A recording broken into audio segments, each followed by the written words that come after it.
तो झिलमिल सितारों का आंगन होगा. You can see so many lights on the screen. They are all polychromatic lights made of many colours. Best example is sunlight. 7 colour का बना हुआ है सनलाइट. क्या आपको पता है? 7 कलर का. Violet, indigo, blue, green, yellow, orange, red. 7 colour total. VIBGYOR जिसको हम बोलते हैं. ठीक है. हम ज्यादा करके इस चैप्टर में पढ़ने वाले मोनोक्रोमैटिक लाइट. अभी मोनो का मतलब होता है सिंगल, क्रोमैटिक का मतलब होता है कलर. मोनोक्रोमैटिक लाइट मतलब सिंगल कलर की लाइट. और लाइट सिंगल कलर की मतलब उसकी एक ही फ्रीक्वेंसी, एक ही वेवलेंथ. अभी फ्रीक्वेंसी और वेवलेंथ हमने प्रीवियस लेक्चर में पढ़ा हुआ है. तो जिस लाइट का एक ही वेवलेंथ है, जिस लाइट की एक ही फ्रीक्वेंसी है, उसको हम क्या बोलेंगे? Monochromatic light. ठीक है. सनलाइट क्या है? Polychromatic, made up of many colours. Monochromatic मतलब made up of single colour. ठीक है. बेस्ट एग्जांपल लेजर ले लो. आपने यूज तो किया रहेगा लेजर लाइट, बराबर कि नहीं? फिर सोडियम वेपर लैंप ले लो. ठीक है. ऑरेंज कलर का रहता है, आपने देखा रहेगा कभी. ठीक है. ये सारे मोनोक्रोमैटिक लाइट है. Monochromatic light it always in travels in a straight line. Yes, उसका एक फिनोमेना है. लाइट की एक अच्छी प्रॉपर्टी कि लाइट हमेशा सीधा ट्रैवल करती है. ऐसा वाकड़ा तिकड़ा होके कभी नहीं जाएगी. सीधा सीधा जाएगी. तो light always traces a straight path. सीधा चलती है. और इस फिनोमेना को हम बोलेंगे रेक्टिलिनियर प्रोपोगेशन ऑफ लाइट. क्या बोलेंगे बच्चा? Rectilinear propagation of light. अभी पीछे का एक्सपेरिमेंट देख के पता चल रहेगा, बचपन में कहीं किया रहेगा. एक कैंडल लगा रहेगा, ऐसे कार्डबोर्ड में होल बनाए, सब इक्वल पॉइंट पे बनाए, तो अपने को कैंडल दिखती है. इसका मतलब light travels in a straight line. इस फिनोमेना को बोलते हैं रेक्टिलिनियर प्रोपोगेशन ऑफ लाइट. क्या बोलते हैं बच्चों? Rectilinear propagation of light. ठीक है. अभी रिफ्रैक्शन ऑफ लाइट क्या है? अभी सर आपने चैप्टर तो चालू किया रिफ्रैक्शन ऑफ लाइट, अभी तो हमने वो डिस्कस ही नहीं किया भाई रिफ्रैक्शन ऑफ लाइट क्या है. हमने सारे प्रॉपर्टीज देखी, हमने सारी चीजें देखी. अभी रिफ्रैक्शन का मतलब क्या है? What is refraction of light? Light अपना डायरेक्शन चेंज कर दे. Light changes its direction. Yes, light अपना डायरेक्शन क्या करती है? चेंज करती है when it travels from one transparent medium to other.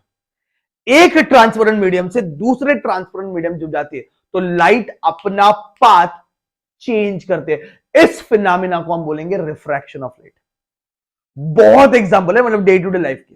ठीक है. तो पहले समझ लेते, इसकी टर्मिनोलॉजी समझ लेते, कौन सी चीज को क्या क्या बोलते हैं, सब अच्छे से समझना है. ठीक है. और रिफ्रैक्शन अपने दिमाग में एकदम फिट करना है.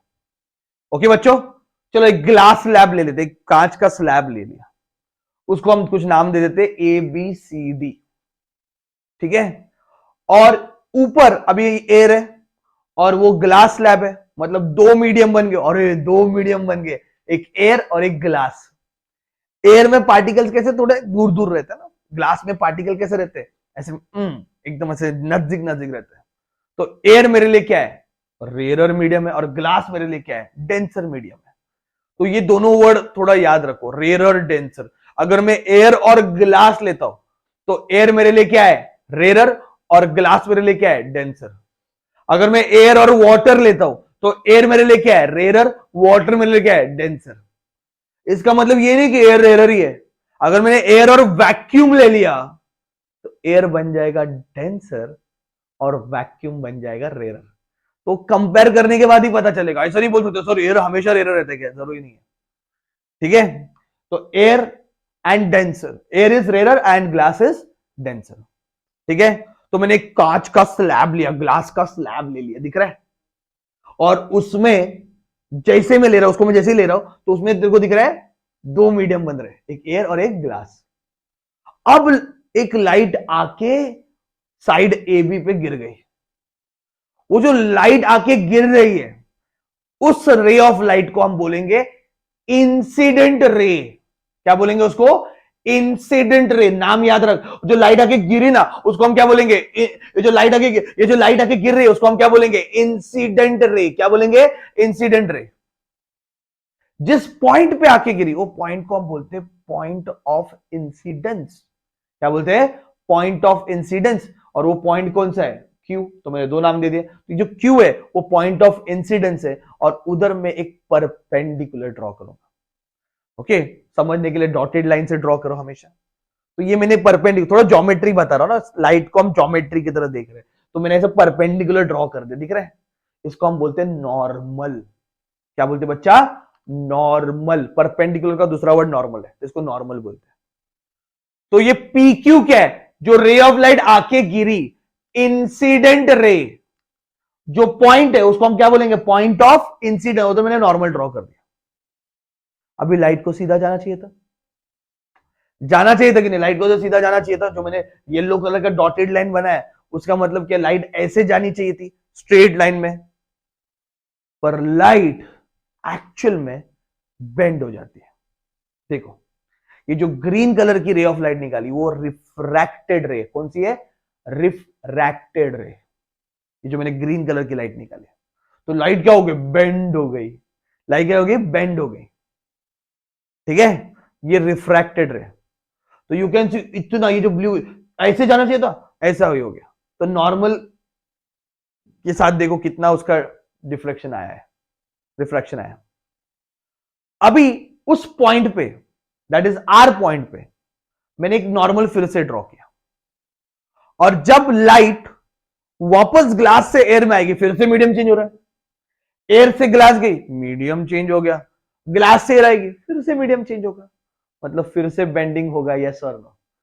अभी उसको जाना चाहिए था सीधा, पर नहीं हुआ। अभी ग्लास से एयर जा रही है, सीधा जाना चाहिए था, हो रहा है, नहीं होगा, बेंड होगी। देखो तो लाइट फिर से बेंड हो गई। इसको हम बोलते हैं इमर्जेंट रे। क्या बोलते हैं उसको? इमर्जेंट रे। तो लाइट अंदर गई, इंसिडेंट रे, रिफ्रैक्ट हो गई, पाथ चेंज हो गया, रिफ्रैक्टेड रे। और जब वो वापस बाहर आई, ग्लास से वापस एयर में आ गई रे ऑफ लाइट, तो वापस क्या हो गई? बेंड हो गई। तो एवरी टाइम हम दिख रहे हैं कि यार लाइट क्या हो रही है? बेंड हो रही है। ठीक है, बात समझ में आ रहा है? इस चीज को अच्छे से समझो बच्चा। इंसिडेंट रे, रिफ्रैक्टेड रे और एमर्जेंट रे, तीन चीजें बताई मैंने यहां पे। और जहां पे लाइट टकराती है सरफेस पे, वहां पे हम हमेशा परपेंडिकुलर ड्रॉ करते हैं, उसको हम क्या बोलते हैं? नॉर्मल। क्या बोलते हैं? नॉर्मल। ठीक है, अभी थोड़ा एंगल समझ लेते हैं। ये जो एंगल है, इसको हमने नाम दिया, स्पेशल नेम दिए हुए, जैसे कि इंसिडेंट रे और नॉर्मल के बीच में जो एंगल बन रहा है, that is angle of incidence. Symbol उसका स्मॉल आई है। इंसिडेंट रे और नॉर्मल के बीच में जो एंगल बन रहा है, देखो मैंने उधर लिख दिया, वो क्या है? स्मॉल है। रिफ्रैक्टेड रे और नॉर्मल के बीच में जो एंगल बन रहा है, that is small R, angle of refraction. और इमर्जेंट रे और नॉर्मल के बीच में जो एंगल बन रहा है, उसको हम ई बोलेंगे, that is angle of emergence. तो तीन बना है, एंगल आई, इंसिडेंट रे और नॉर्मल के साथ जो एंगल बना, that is I, incident ray, sorry refracted रे और नॉर्मल के साथ जो बनेगा वो आर, और इमर्जेंट रे और नॉर्मल के साथ जो बनेगा ई। ठीक है, थोड़ा डिटेल में इसको पढ़ लेते हैं, इसको थोड़ा डिटेल में पढ़ लेते हैं। देखो अब मेरे ऊपर एक डायग्राम आपको दिख रहा है। ओके, वो जो ब्लू कलर का जो रे है वो क्या है? Incident ray. रेड कलर का क्या है? रिफ्लेक्शन है। वो कभी भी ना इतना प्योरली रिफ्लेक्ट नहीं होता, थोड़ा रिफ्लेक्ट भी होता, तो जानबूझ के मैंने दिखाया वहां पे। तो ये जो ब्लू कलर का पाथ है रे ऑफ लाइट जो अपन स्टडी कर रहे हैं, पहला इंसिडेंट हुआ, फिर दूसरे मीडियम में चला गया, दूसरे मीडियम में चला गया, पाथ चेंज हो गया, उसको हम क्या बोलते हैं? रिफ्रैक्शन। और जो रेड कलर दिख रहा है वो रिफ्लेक्शन है, टकरा के वापस आ गया। ठीक है, okay. Now angle of incidence क्या है? इंसिडेंट रे और नॉर्मल, इंसिडेंट रे और नॉर्मल, इन दोनों के बीच में एक एंगल बन रहा है, that angle is called angle of incidence. मैंने दिखाया वहां पे, उस एंगल को हम क्या बोलेंगे? Angle of incidence. So definition क्या आएगा? Angle of incidence is the angle between incident ray and normal. It is the angle between incident ray and normal. It is the angle between incident ray and normal. और symbol क्या है? आई, small I. Use होने वाला है, बार बार use होने वाला है, तो अच्छे से याद रखना। ठीक है, सेम वे में what is refraction? Angle of refraction. तो रिफ्रैक्टेड रे और नॉर्मल के बीच में जो एंगल बन रहा है, रिफ्रैक्टेड रे और नॉर्मल, ये अपना रिफ्रैक्टेड रे, ये अपना नॉर्मल है, उनके बीच में जो एंगल बन रहा है, that angle is called angle of refraction. So angle of refraction is the angle between normal and refracted रे। Symbol is smaller. तो ये आई और आर ये पूरे चैप्टर में घूमने वाला है, तो इसको अच्छे से याद रखो। ठीक है, व्हाट हैपन व्हेन, ऐसे क्यों होता है? ओके, सबसे पहले लाइट रेयर से डेंसर जब जाती है, तो मैंने दो मीडियम बना दिया, ऊपर वाला एयर है, नीचे वाला ग्लास ले लो, वाटर ले लो, जो लेना है ले लो। डेंसर मीडियम है, ऊपर वाला कौन सा मीडियम है, रेयर मीडियम है। अभी रे ऑफ लाइट आ रही है, बेंड हो गई, नॉर्मल मैंने ड्रॉ किया, बेंड हो गई, सीधा जाना चाहिए था और वो सीधा नहीं जाएगी, बेंड हो जाएगी, देखो बेंड हो गई, और वो आर है।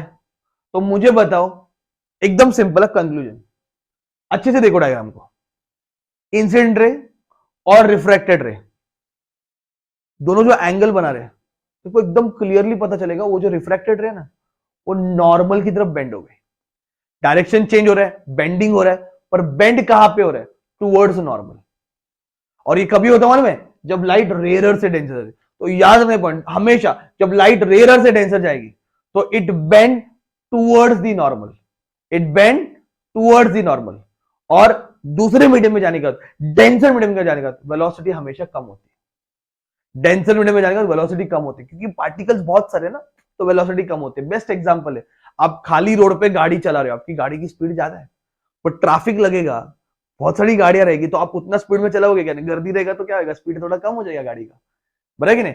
तो जब एयर से ग्लास गई, रेयर से डेंसर गई, स्पीड क्या हो गया, स्पीड कम हो गया, वेलोसिटी कम हो गई।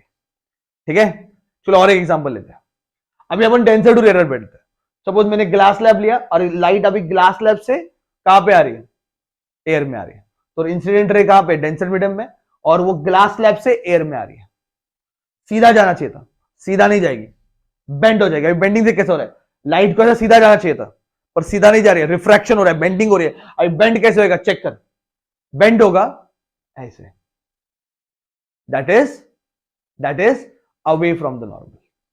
ठीक है, अभी तेरा आर बड़ा और आई छोटा है, इसका मतलब यह है कि लाइट जब डेंसर से रेयर आती है, लाइट जब डेंसर से रेयर आती है, तो it will bend away from the normal. Easy, rare से डेंसर आई, it will bend towards normal. यहां पे पहले वाले केस में आई बड़ा है, आर छोटा है। दूसरा केस देख, डेंसर से रेयर जा रहा है, लाइट कैसे होगी, bend away from the normal, light दूर चली गई नॉर्मल से, तो अभी आर बड़ा हो गया और आई छोटा हो गया। ठीक है, याद रहेगा। और सर अगर हमने सीधा डाल दिया तो, ठीक है, अभी यहां पे वेलोसिटी क्या आएगा, वेलोसिटी इंक्रीज हो जाएगा क्योंकि रेयर मीडियम में आ गया। अगर सीधा डाल दिया तो परपेंडिकुलर अलोंग द नॉर्मल डाल दिया तो अलोंग द नॉर्मल डाला तो कोई मतलब कोई चेंजेस नहीं आने वाले। अभी ये वाला एग्जांपल देख, यहाँ पे तूने ग्लास लैब लिया है और लाइट अभी अलोंग द नॉर्मल आ रही है, तो उसका पाथ चेंज नहीं होगा, वो सीधा ही चला जाएगा। ठीक है, इट पासेस अनडिविएटेड। कैसे पास होता है, अनडिविएटेड।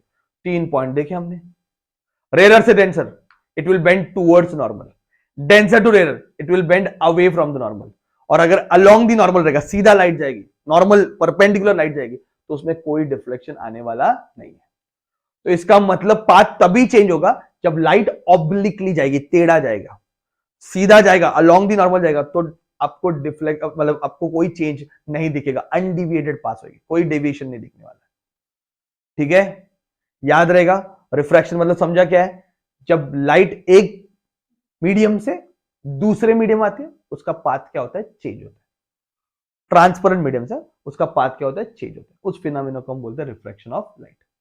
ठीक है, और यहां पे भी आप देख सकते हो कि लाइट एक मीडियम से दूसरे मीडियम आई, पाथ चेंज नहीं हुआ, पर डेंसर मीडियम में आ गई ना, तो वेलोसिटी क्या होगा, डिक्रीज हो जाएगा, वेलोसिटी कम हो जाएगा, पर पाथ चेंज नहीं होगा। ठीक है, सारे पॉइंट्स को अच्छे से नोट डाउन करो, ये सब पॉइंटर्स है, अच्छे से नोट डाउन करके रखना, क्योंकि आने वाले लेक्चर में हमें ये सब लगने वाला है। ओके, तभी ऐसा कंफ्यूजन नहीं होना चाहिए, अरे रेयर टू डेंसर क्या रहेगा, डेंसर टू रेयर क्या रहेगा, ऐसा नहीं लगना चाहिए। मस्त देखिए, याद रखो सारी चीजों। ठीक है बच्चों, तो ये लेक्चर के लिए इतना ही। हमने रिफ्रैक्शन पढ़ा, रिफ्रैक्शन से रिलेटेड सारी टर्मिनोलॉजी की, इंसिडेंट रे क्या है, एंगल क्या है, सारी चीजें पढ़ी हमने, नोट डाउन करके रखो। फिर नेक्स्ट लेक्चर में हम कुछ लॉज पढ़ने वाले, यस, रिफ्रैक्शन के भी कुछ नियम है, ऐसा रैंडम नहीं है, तो वो हम पढ़ेंगे नेक्स्ट लेक्चर में। ठीक है बच्चों, till that time, thank you very much.